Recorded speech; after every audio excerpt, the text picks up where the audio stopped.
पूरे देश में अतुल सुभाष मामले की चर्चा है। अतुल के सुसाइड के बाद सोशल मीडिया पर लगातार उनकी चर्चा हो रही है।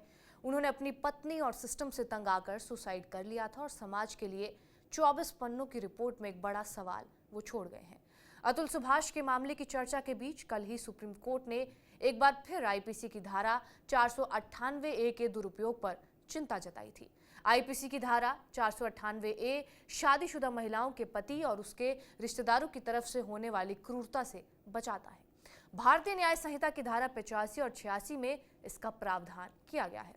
जस्टिस बीवी नागरत्ना और जस्टिस कोटेश्वर सिंह की बेंच ने कहा कि धारा 498A पत्नी और उसके परिवार वालों के लिए बदला लेने का हथियार बन गई है। इन कानूनों पर सवाल इसलिए भी उठते हैं क्योंकि इनका कन्विक्शन रेट बहुत कम है।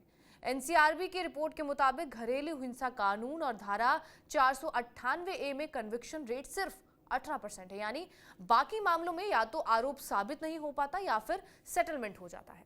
सितंबर में ही सुप्रीम कोर्ट ने घरेलू हिंसा कानून और धारा 498A को सबसे ज्यादा दुरुपयोग किए जाने वाले कानूनों में से एक बताया था। तब जस्टिस BR गवई ने कहा था, नागपुर में मैंने एक ऐसा मामला देखा था जिसमें एक लड़का अमेरिका गया था और उसे शादी किए बिना ही 50 लाख रुपए देने पड़े थे।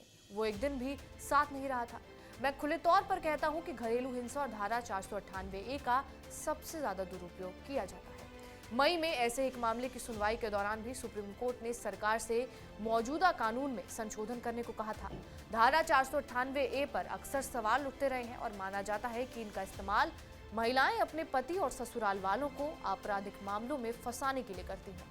अगस्त में ही बॉम्बे हाईकोर्ट ने 498A के दुरुपयोग पर चिंता जाहिर करते हुए कहा था कि दादा दादी और बिस्तर पर पड़े लोगों को भी फंसाया जा रहा है। वहीं मई में केरल हाईकोर्ट ने कहा था कि पत्नियां अक्सर बदला लेने के लिए पति और उसके परिवार के सदस्यों के खिलाफ ऐसे मामले दर्ज करवा देती है। सुप्रीम कोर्ट भी कई बार 498A के दुरुपयोग पर चिंता जाहिर कर चुका है।